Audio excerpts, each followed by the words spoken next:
안녕하십니까. 어제는 2021년 2월 9일입니다. 점심시간 전후로 해서,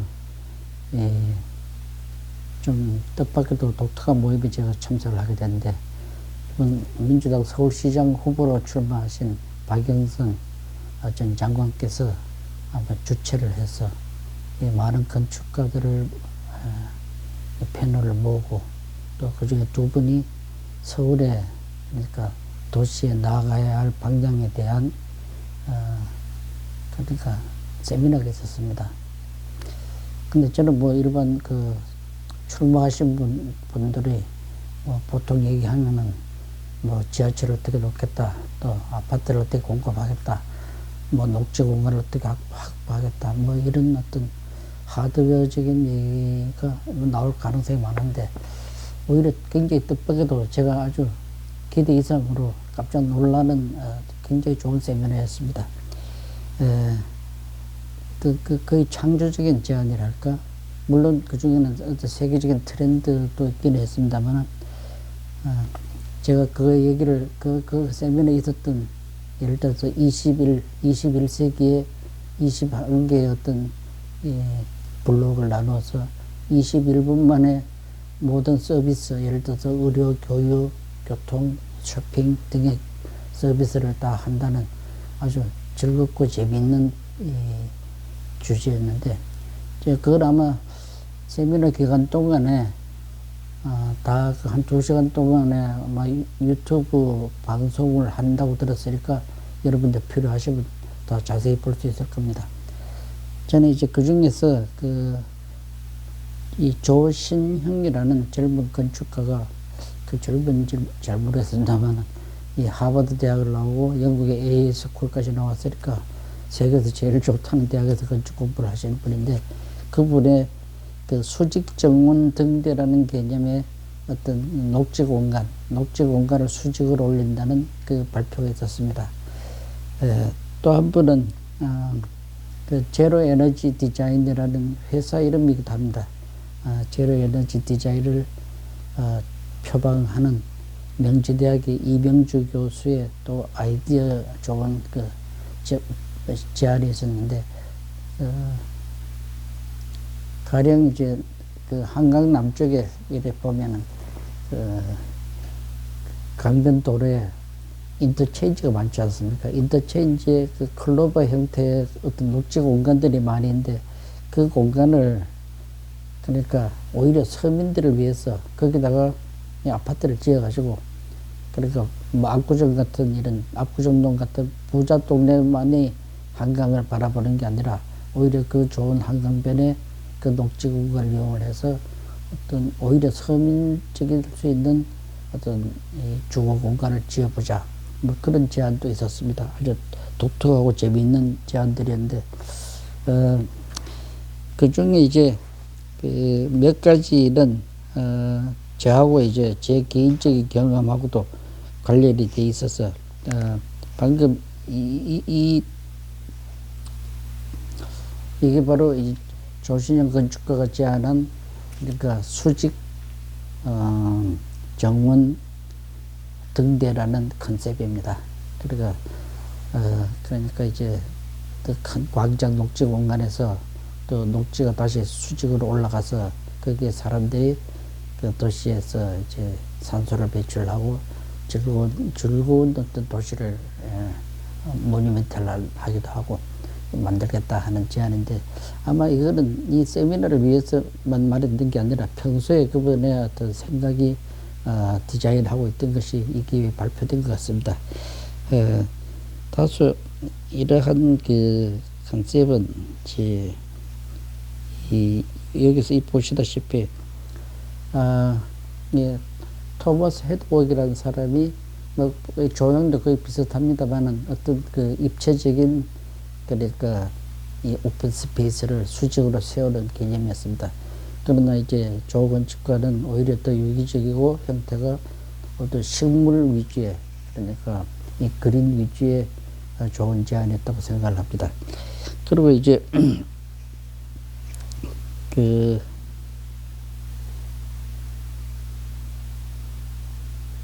바로 이건 아까 말씀드렸듯이 이 강변에 인터체인지의 녹지 공간에다가 여기를 어떤 섬유를 위한 아파트를 지어본다 하는 어떤 독특한 제안이 또 있었습니다.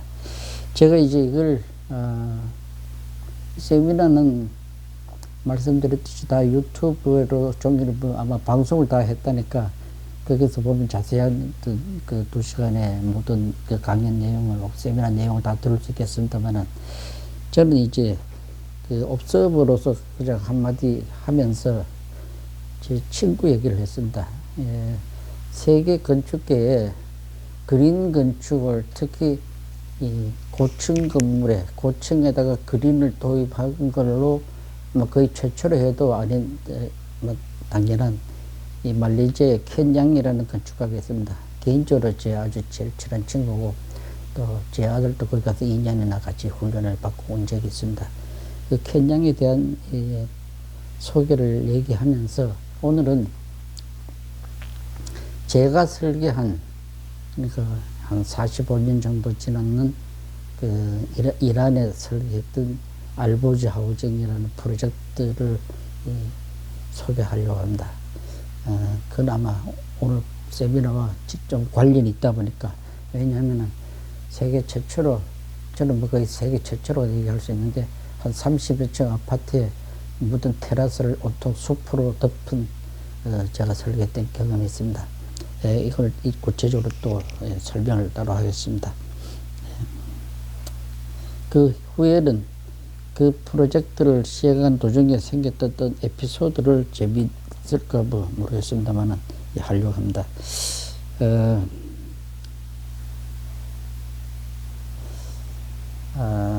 보시다시피 이 이란 테헤란 북쪽 니아바란이라는, 우리나라 말하면 성북동쯤 되는 이 알보즈 산기슭에다 지은 아파트인데, 설계한 아파트인데, 알보즈 산이라고 하면은 이란을, 그러니까 테헤란은 이란에서도 저 북쪽에 있지 않습니까? 이 북쪽에 뒤에 아주 큰 그 사막의 산입니다. 나무가 거의 없는 이 산 넘어가면 이제 카스피해로 넘어가는데, 이 알보즈 산에 저는 이 설계 개념을 산에다가 또 하나의 산, 그러나 숲으로 덮인 하나의 아파트를 설계하자, 이런 개념인데, 제가 1974년에 공간에 들어가서 바로 75년이 됐던 해에, 그때 광복 30주년 기념회였습니다. 그때 우리 선생님, 김수훈 선생님께서 우리가 그때 이란의 공항 근처에, 테헤란 공항 근처에 엑바탄이라는 거대한 아파트 단지를 설계하고 있을 때였어요. 그 설계하고 있을 때 같은 건축주가 테헤란의 TRC, 그러니까 테헤란 리디벨롭먼트 코퍼레이션이라는 회사에서 우리 선생님한테 그 바로 이 니아바란, 테헤란 북쪽에 아주 경사지, 거의 뭐 집을 짓기가 곤란할 만큼 좋지 않은 곳인데, 거기다가 아파트를 설계해 달라는 주문을 선생님이 받고 오셨어요. 그때 제가 이제 우리나라에 30살 되던 해인데, 선생님 이런 것도 오시던 분은 저보고, 야, 앞으로 일주일 이내에 이 테라스 하우스로 네가 아파트를 설계를 해줘야 돼. 그래서 제가 그때 엑바탄 관계 설계를 하고 있는 중이라 계속 밤을 새우고 있는 중인데, 어떻게 뭐 일주일 만에 할 형편이 참 안 됐어요. 잠도 못 잡고.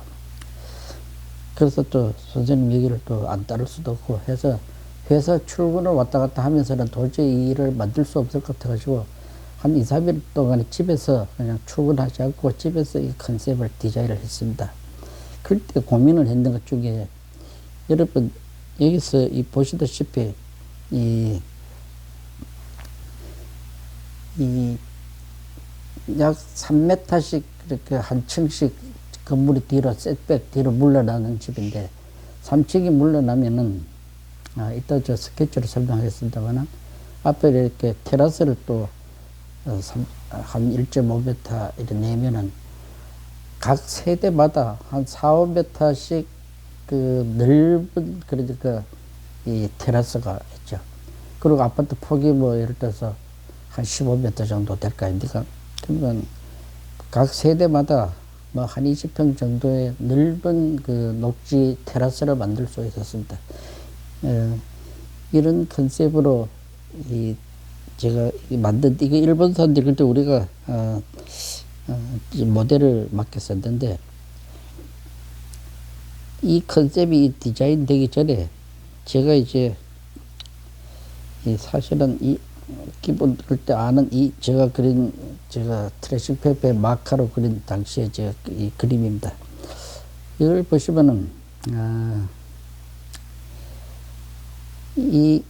저 위에 도로가 있고 밑에 도로가 있는데 우리나라에는 제가 나중에 얘기했습니다만은 사실은 산이 많습니다. 그리고 또 야산에 뭐 별로 좋지도 않은 나무로 되어 있는 나무가 별로 쓸모없는 그런 야산들이 많은데 그런 산은 저는 과감하게 이런 식 아파트를 지을 필요가 있다고 늘 생각하는데 이런 기회가 오지 않았어요.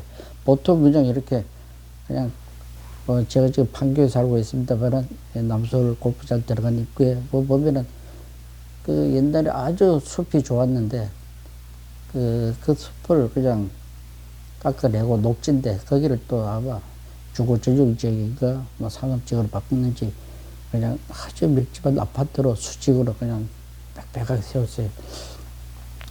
뭐 서울 같은 데서는 어떤 그 용적률을 많이 확보하고 해서 그럴 수 있다고 하지만은 우리나라 전국에 이렇게 별로 중요하지 않는 산에 경사지에다가 이런 식 아파트는 언제 설계할 기회가 없을까 한번 저 개인적으로 그렇게 생각을 하고 있습니다.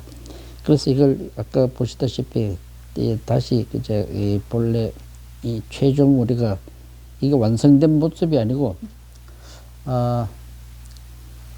보시다시피 이렇게 그 모든 세대마다 이런 녹지 공간을 만든다는 것은 예를 들어서 이런 거죠. 불이 나면은 위에 층에서 한 층만 뛰어내리면은 안전할 수도 있고, 그런데 이제 문제는 이런 경사지를 들어가는데 수직 엘리베이터를 세워가지고는 이 각 세대를 들어갈 방법이 거의 없었어요. 그래서 스케치로 설명드리겠습니다만 결국 제가 그때 30살 난 제가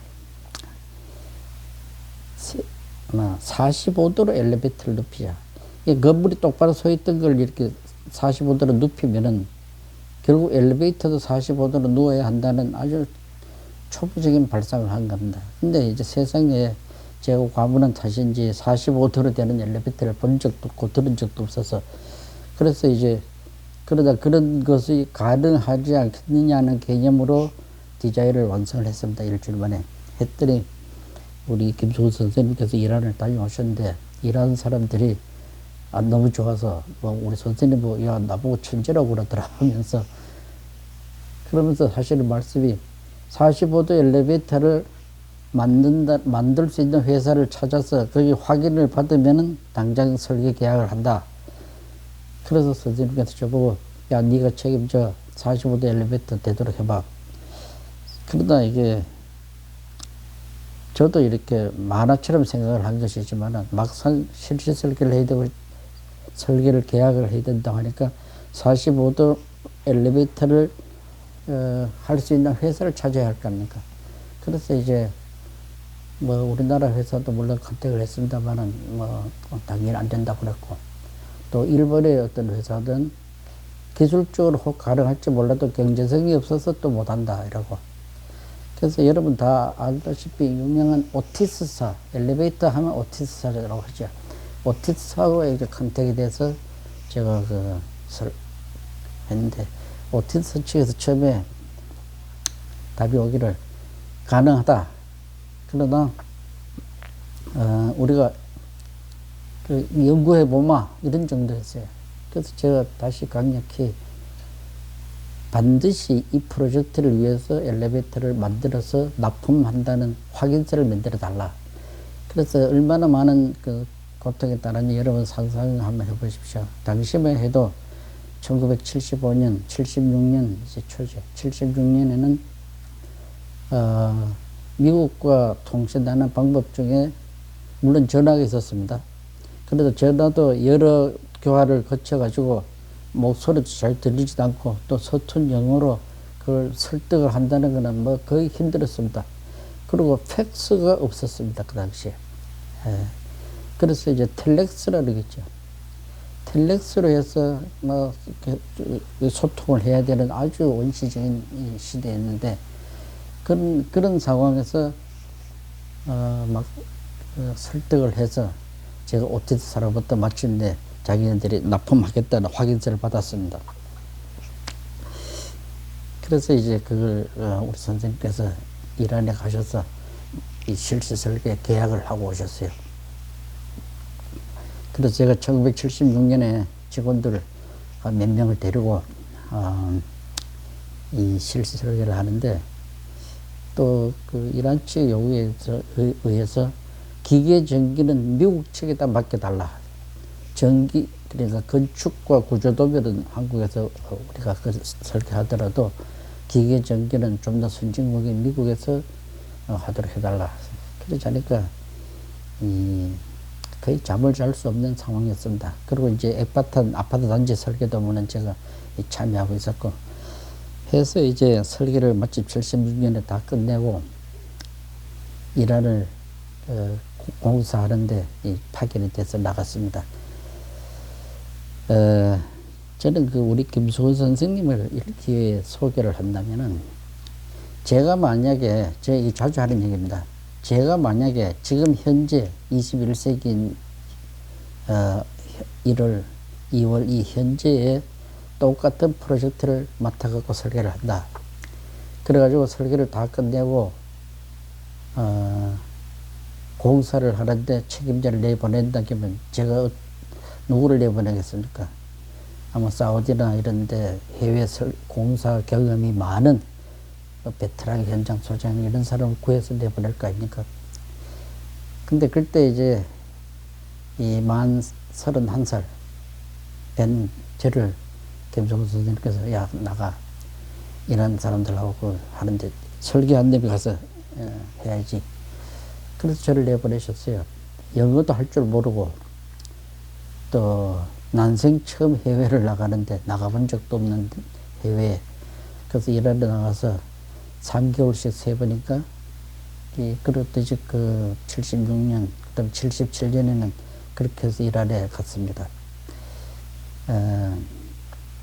그런 제가 세상에 태어나서 처음으로 해외에서 그러니까 근무를 하는 건데 그 이란 말은 또 물론 뭐 못하고 영어도 너무너무 서투고 초보적인데도 불구하고 그러나 이제 그 당시에 그 경험이 제가 훗날 공간에서나 지금 뭐 월드컵이나 설계를 할 때 그 미국 사람들이나 이렇게 해외 사람들하고 설계를 하는 뭐 특히 저 중국에서 이제 지사를 갖고 중국인들과 설계하는데 어마어마한 어떤 기초적 그 뭐를 경험을 쌓는데 좀 굉장히 중요했다 이런 생각을 갖습니다.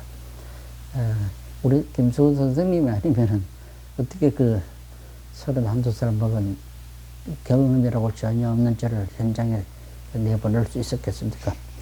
그 제가 표현대로 하면 사자가 새끼를 놓으면은 절벽에 떨어뜨려 보고 그러면 죽으면 그만이고 살면은 그 다행이고 뭐 그런 개념이 아닌가 모르겠습니다.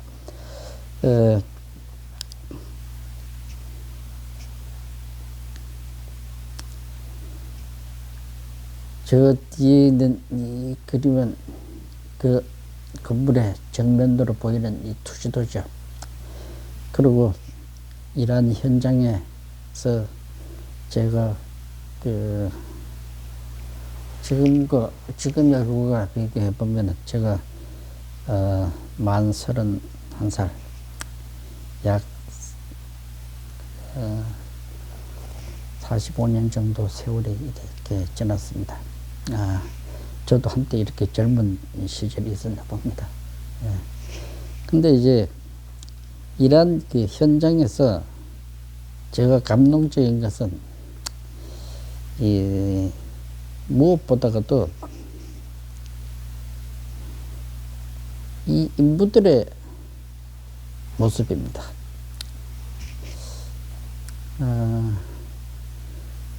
제가 설계했는 그 도면대로 그 부집을 짜고 이란의 인부들이 이렇게 말하자면 이 움직이는 이 모습이 저한테는 굉장히 그 보람있고 젊은 제가 굉장히 감동적이었습니다. 그리고 이제 그 알보즈 저는 엑파트하고 이 알보즈 현장을 또 왔다 갔다 해서 여기 가면은 제가 상석에 앉아서 이태리 혹은 독일 동독 대부분 했습니다. 이런 데서 공부하고 온 박사들이죠. 대부분 이란 사람들. 그 사람들 앞에서 제가 설계자니까 내용을 제일 잘 아니까 그걸 갖다가 이제 뭐 지시라고 할까 배워가면서 그걸 갖다가 이제 공사를 제가 오히려 배워가면서 있었습니다. 한다는 것 자체가 젊은 나이에 어마어마한 이 경험이었더랬습니다. 근데 제가 오늘 얘기하고자 하는 것은 이것도 재밌는 사진이네. 당시 테헤란에는 그 공항에서 테헤란 시내로 들어가는 도중에 우리나라 같으면 첨성대 같다 할까? 그보다 뭐 수십 배 큰 대형 그 모뉴멘탈한 타워가 있습니다. 예. 그 샤야드라고 하는 이란 그 이란에 아마 화폐에도 그 등장하니까 기념 모뉴멘탈한 조형물입니다. 그리고 지하에는 굉장히 좋은 전시공간이 지하 부분입니다. 지하에 하늘에 햇볕이 들어오고 이 공간에서 제가 젊은 날 찍은 사진인데 어쨌든 이거는 이란에서도 당시에 35살 난 젊은 건축가가 설계했는 그 작품이 이란 화폐에서 이란이 얼마나 전통 있는 나라입니까? 페르시아 그 전통 있는 나라에서 화폐에 수많은 왕들을 얼마나 많은 영웅이 있었겠습니까? 대제국에. 그러나 그 화폐에는 바로 이 샤야드 그 건축물이 35살 난 젊은 건축가가 설계했는 그 건물이 그 나라의 상징적으로 이렇게 있었습니다. 우리나라는 뭐 그런 개념이 없죠. 네.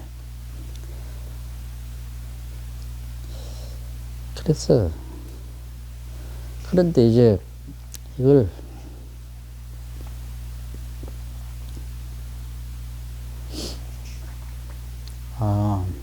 공사를 미국의 스타일레트가 하는 건설 회사가 공사를 했는데 이 공사 책임자가 조 모록이라고 IIT를 졸업을 한 조 모록 자기 비서와 함께 그 직원들과 공사를 하면서 현장을 총감독을 했는데 여기뿐 아니라 이제 엑바탄 우리 아파트 단지 거기에 이제 총감독인데 그분이 아마 나이가 당시 한 50대 됐을까 그렇습니다. 이 조 모록이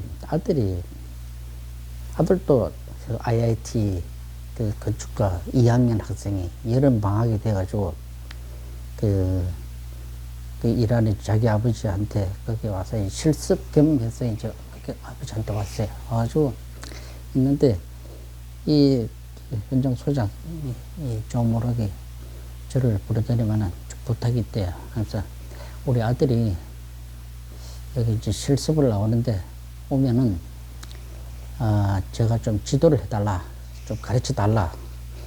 그것도 저도 뭐 가벼운 마음으로 그렇게 합시다. 그런데 이제 저한테 그렇게 부탁을 해주는 것보다 저는 오히려 고맙고 그랬는데 이 아들이라는 친구가 왔는데 나이가 저보다 한 10살 적겠죠. 제가 만 31살이면 지금 21~22살 대학교 2학년이라고 했으니까. 근데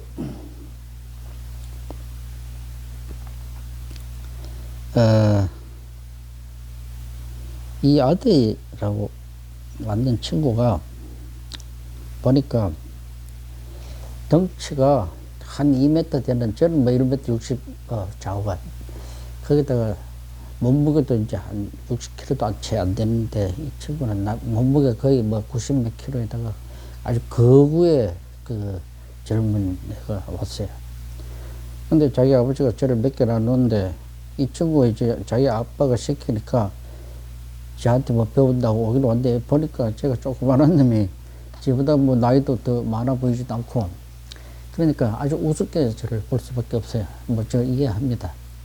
그 거구의 사나이가 저하고 얘기를 하는데, 앞에 탭을 위에다가 다리를 터 얹어요. 미국은 그렇게 하는지 모르겠어요. 그래서 나를 아주 우습게 보면서, 뭐 아빠가 뭐 당신 보고 좀 배우라고 하는데, 내가 뭘 배우면 되느냐고 아주 건방지게 물어요. 그래서 제가 지금 그때 제가 했던 대로 한번 하려고 합니다. 제가 종이 한 장을 확 주면서, 너 여기다가, 너 미국 놈이니까 영어는 잘할 거 아니냐, 알파벳들을 대문자로 알파벳으로 이 종이에다 써봐. 그때는 아주 그 가짠타는 듯이 글씨를 이렇게 썼는데, 제가 보기에는 그건 글씨가 아니에요. 형편없는 건축학도답지 못한, 그러니까 절필로 또 성의도 없이 뭐 이따위를 시키느냐 하는 생각을 했었는가 봐요. 그래서 제가 샘플로 글씨를 썼습니다. 써줄게. 지금 이렇게 썼습니다.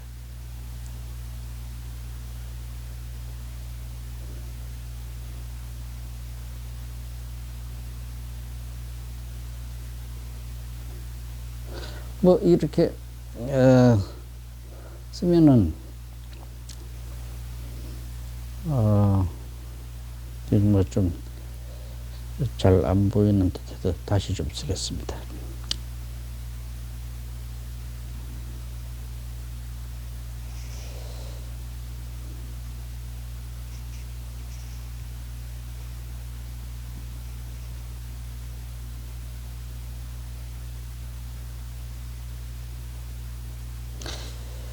이 글씨를 정확하게 잘 쓴다는 것보다 이렇게 쓰면서 숫자도 또 쓰라고 그랬어요.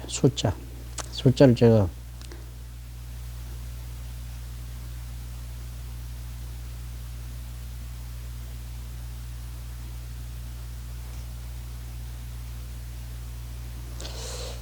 뭐 이렇게 특별히 잘 썼다고는 지금 뭐 말씀드리지 않겠습니다만, 제가 이걸 쓰면서 그 젊은 친구 보고 무슨 얘기를 했냐 하면은,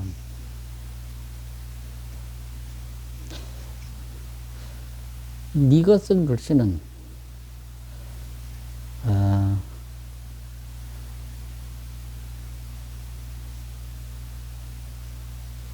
글자에 터치가 없다.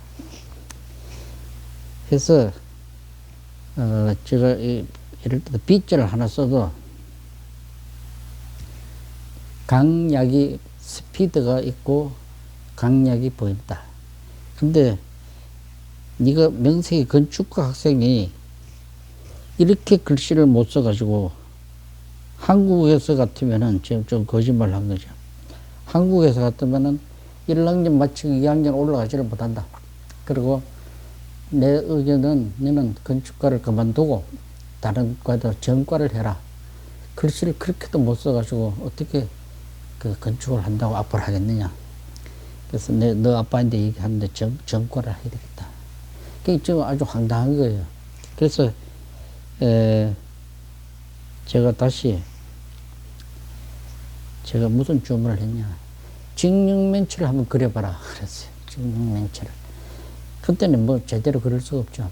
그래서 제가 이제 그 샘플로 직육면체를 하나 이렇게 그려보였습니다. 이런 식으로.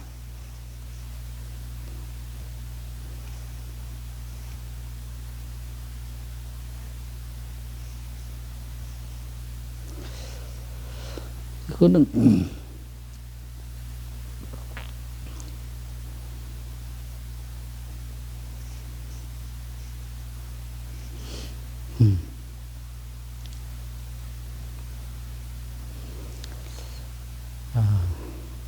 제가 그랬어요. 모든 건축이나 모든 조형적인 그 기본은 이것이 작도법, 이것이 어떤 그 목표로 가는 이 선이 어떤 베니싱 포인트죠. 소실점으로 가게 해야 되고, 소실점 사이를 연결하는 선은 90도가 돼야 되고, 이런 그 조형, 직육면체를 그리는 트레이닝을 하지 않으면은 얘는 평생 건축을 할 수 없다. 아주 제가 이 강력히 얘기를 했었습니다. 해서 지비 모록이라는 친구가 저한테 한 일주일을 트레이닝을 받더니 비로소 글씨를 이제 제법 쓰더라고요. 그러면서 그다음부터 제 말을 잘 듣기 시작했어요. 그렇게 하면서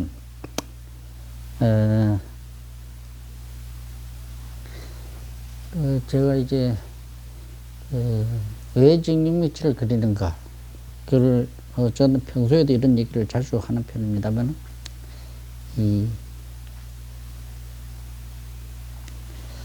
가령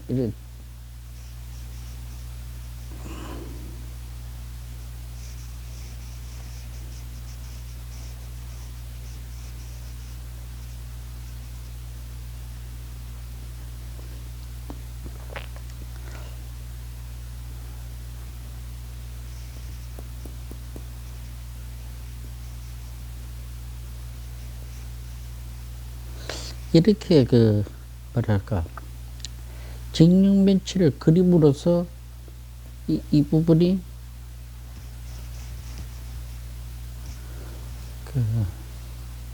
이런 자동차를 그리든지 무엇을 그리든지 이런 어떤 자기 조형을 표현할 수 있다. 그래서 이렇게 이제 그리했더니 거의 거의 한 달 정도 되니까 제가 하는 말의 뜻을 이해를 하기 시작을 했어요. 그래서 그다음부터는 제가 뭘 가르치냐, 자연을 그리는 것도 가르쳤습니다.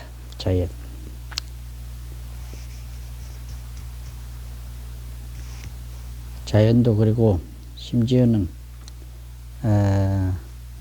제가 좋아하는 그림이기도 합니다만,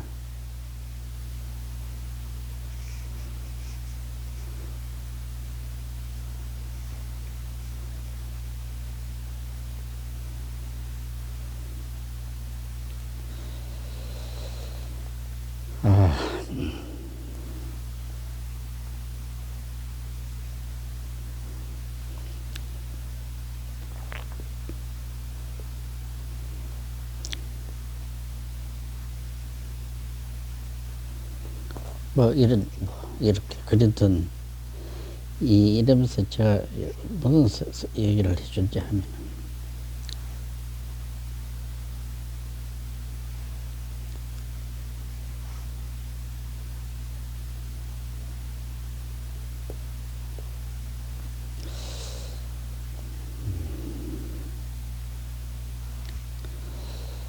그러니까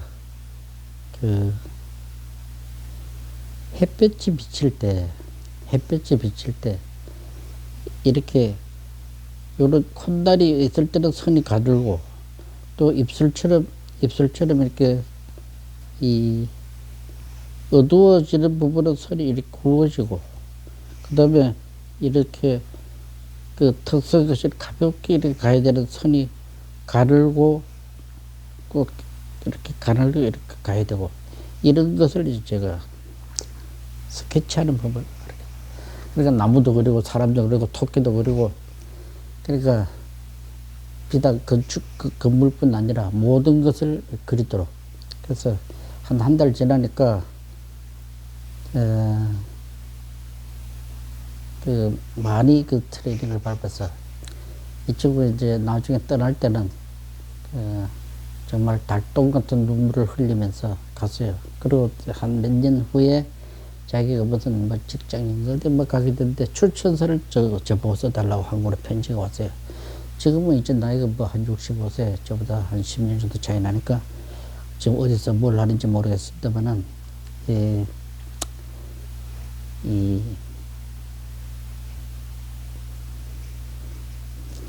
어쨌든,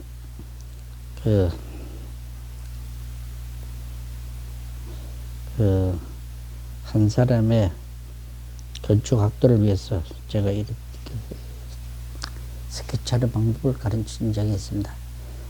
그래서 저는 개인적으로 젊은 건축학도라면은 이 붓으로, 특히 붓으로 늘 제가 강조하는 겁니다만, 뭔 사부를 갖다가 습관적으로 자꾸 그리라. 이게 이제 우리나라에서는 지금 건축사 시험을 지금 아직도 정말 다행히도 아직도 이 연필로 그립니다. 건축사 시험을 볼 때. 이제 아마 몇 해 있으면 아마 정해져 있다고 그래요. 컴퓨터로 다 이제 캐드로 도면을 그리게 될 겁니다. 근데 이제 저는 평소에 주장대로 스케치가 몸에 밴 사람은 캐드로 그려도 도면에 강약이 나타납니다. 터치가. 캐드로 그려도. 왜냐하면 선의 굵기에 대한 그게 아주 굉장히 예민한 거기 때문에 스케치를 속달을 안 낸 사람은 캐드로 그려도 그 도면에 그 선의 강약에 대한 미묘한 차이를 잘 모를 수가 있습니다. 그래서 저는 늘 이렇게 선의 강약에 대해서, 그래서 왜 붓으로 그려야 되는지 하면은, 붓으로 그려야 이렇게 이 선은 늘 일정하고 여기는 여기대로 같지만 이 선과 이 선은 서로 다르고, 그러니까 이 선과 이 선은 서로 다른 선이고, 그러나 또 이 선의 방향은 항상 그 소실점을 향해서 가는, 그러니까 이 방향은 또 일정해야 되고, 이런 트레이닝을 밟아야 한다. 늘 강조를 하고 있습니다. 뭐 나무를 그리든 뭘 그리든 간에 이 그리는 방법은 항상 다 똑같은 거니까 이렇게. 그래서 제가 오늘 이러한 프로젝트를 소개를 하면서 제가 세계 최초의 45도 엘리베이터, 그리고 아마 세계 최초의 고층 건물에 들어가는 그린 건축, 녹지 건축이 될 뻔도 했는데, 이란의 종교혁명이 1979년 2월달, 저희들이 거의 다 한 1년쯤 지난 다음에 그게 이란 혁명으로 해서 그 건물은 못 지었습니다. 제가 몇 해 전이라 20년 전 영국의 셰필드 대학이라는 데서 강의를 하는데, 그 프로젝트, 아까 이란의 프로젝트 사진을 보여줬더니 바로 앞에 앉아있던 이란 여학생이 바로 자기 집 근처라고, 그러면서도 짓다마 그 콘크리트 덩어리가 지금도 남아있지, 집은 못 지었다고, 그런 얘기를 제가 20년 전에 들은 적이 있습니다. 어쨌건 뭐 오늘 세미나하고는 전혀 다른 얘기입니다만은, 저는 이란에서 그런 45도 엘리베이터, 그리고 그린 건축을 어떤 이 산을 닮은 건축물, 그 멋진 어떤 멋진 한과 함께, 그때 젊은 건축가 학생에게 이 스케치를 가르쳤던 추억을 그냥 여담으로 들려드렸습니다. 건축을 공부하는 젊은 학도가 혹시 이걸 본다면은 매일매일 이런 직육면체를 하루 한 최소한도 100개 이상은 그리기를 바랍니다. 감사합니다.